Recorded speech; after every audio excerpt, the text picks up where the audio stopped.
The station covering all of the DMV. This is DC News Now. Happening now at 9 o'clock, covering the entire DMV. 1 week of war, 7 days after a surprise attack on Israel. Local rallies and protests persist to protect civilians. We got home because people were praying for us. It's worse than any horror movie I've ever seen. The latest on the Middle East conflict and the messages from people living in the DMV. Plus, campus security crackdown. The Maryland College reopening this week after 2 people were shot on campus. And we're stretching your dollar. The sweet savings ahead of Halloween. How to avoid any financial fright. We do have rainfall in the area tracking across D.C. at this moment. We'll have a look at that and see how much rain we got and see what we have in store as we head into Sunday.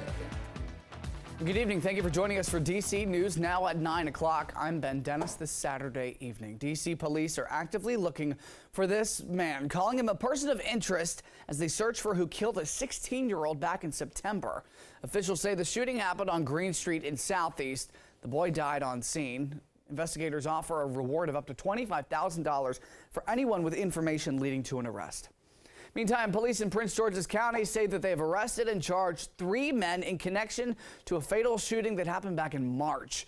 The 3 men have been identified as 30-year-old Kenneth Gales of Riverdale, 33-year-old Marcus Chapman of Hyattsville, and 27-year-old Josue Vasquez, also of Hyattsville. Police have charged them with the murder of 31-year-old Jarrell Thompson of D.C.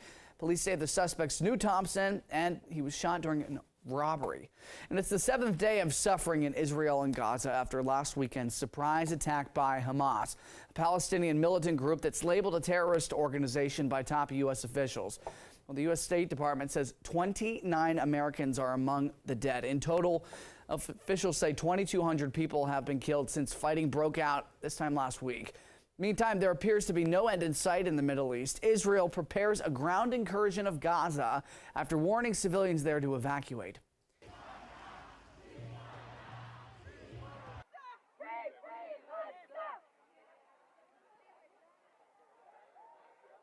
Aid sent to Israel. Many Palestinian groups have long protested Israel's expansion in the region when it became a state. Tonight, residents and college students in D.C. with ties to the Middle East are struggling to come to grips with the realities their families are facing thousands of miles away. George Washington University is home to thousands of Jewish students, many of them seeking comfort from their friends and organizations on campus. Their campus rabbi also helping guide some of them through the events of last week.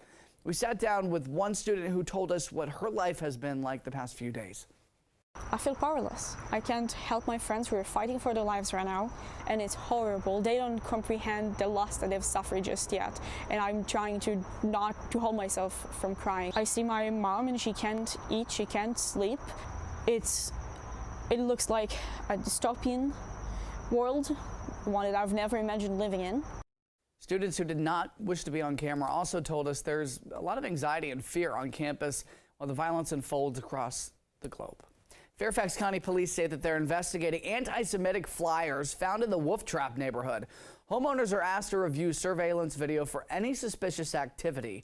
County police have increased patrols around houses of worship amid the ongoing war in Israel. While they say that there's no specific community threat, they'll continue investigating those flyers. We're getting a new perspective on faith and community out in Virginia. A group of more than 50 Virginians recently got back from a church trip to Israel. Northern Virginia Bureau reporter Max Marcilla shares their story, how they safely got back to the U.S. and what they learned visiting the Holy Land. It was a beautiful experience for Mass. At Sacred Heart of Jesus Catholic Church in Winchester, Virginia, Father Bjorn Lundberg is reliving an unforgettable week. He and 56 others, including 7 family members, went to Israel to learn history, connect with their faith, and see things many of them have waited a lifetime to experience. We were in Mass at the Garden of Gethsemane. It was a very spiritual experience. It was really amazing to be there. And then chaos. And during the Mass, I could hear explosions, and those turned out basically to be the Iron Dome working. The sounds of hymns and prayers turned into the sound of intercepted missiles, the start of one of the most violent moments in the region. I think if I didn't have a supernatural faith, I would have been more of a basket case. As the group rushed back to where they were staying in Jerusalem, they observed from dozens of miles away the beginnings of war. Wayne and Cynthia White from Lake Frederick, Virginia, were part of the group. The people in the street, there was traffic, honking of cars, not knowing what was going on, but the sense of urgency to get back to the hotel. But as he was leaving a land where right now there is no shortage of heartbreak and violence, Father Lundberg says he felt the importance and the power of peace and of prayer. We got home because people were praying for us. It was a sign of God's love to me. A sign that people oceans away are thinking of those in harm's way. And now those prayers, first received by these Virginians in Israel, are now making their way back. You really got to know them as people and not just as something far away on the television. And I just want people to understand that they need to pray for everybody. In Winchester, Max Marcilla, DC News Now. Our thanks to Max for sharing that story. New tonight, police in College Park say that they're looking for a man who allegedly inappropriately touched a student while on a UMD shuttle bus. Officials say it happened just before 10:45 last night on Regents Drive near the Mitchell Building. Anybody with information is asked to call University of Maryland Police. And in Montgomery County, emergency services say that one person is in the hospital with potentially life-threatening injuries after their car hit a pole on Josiah Henson Parkway in North Bethesda. Officials say the crash happened around 7:15 near Montrose Road and east of Jefferson Street. Police say that some lanes of traffic in the area are blocked at this hour. And Bowie State University students will head back to class Monday with enhanced security around them. After the shooting on campus about a week ago, 2 19-year-olds were hurt at the school but are expected to survive. This weekend, students will notice some of those security changes. Classes were canceled all of this past week to allow for the community to start healing. This weekend, students will notice added patrols, 24-hour security at campus points of entry, with license plate readers scanning all cars. And the guardhouse entry gate will close at 5 p.m. instead of 11 o'clock. And a 17-year-old boy from D.C. has been arrested in connection to a mass shooting at Morgan State University. Authorities have an arrest warrant out for 18-year-old Jovan Williams, also from D.C. He's considered armed and dangerous. Officials say that neither suspect has ties to Morgan State. Both will be charged with attempted murder. We've got new details in the escape of an inmate at St. Mary's Hospital in Central Virginia. According to the Virginia Department of Corrections, the 2 officers in charge of supervising Nassim Rulak say that they were asleep during his escape back in August. The agency also says those officers did not replace Rulak's nylon flex cuffs with proper metal cuffs after he had an MRI. The 2 officers have since resigned. Rulak still on the run. He's also wanted for an armed carjacking in Gaithersburg. And a reminder, starting today, several metro stations on the blue, orange, and silver lines will be temporarily closed on weekends. It's part of a major repair project at the Stadium Armory Station. This weekend and next, buses will replace trains between Eastern Market and Minnesota Avenue Benning Road stations. Then, during the first 2 weekends in November, buses will replace blue and silver line trains only. That's between Stadium Armory and Addison Road stations. Metro says additional weekend closures will be necessary next year. Meanwhile, last week, Metro leaders had a public hearing concerning fare evasion. You've heard about this problem. They say fare jumping costs the system tens of millions of dollars a year. The new bill also allows officers to give tickets up to $100 in D.C. Your time is 9:09 on DC News Now. Turning to weather now, Derek Bowen standing by with a kind of a look at the rainfall that we saw earlier today. Please say it will not continue.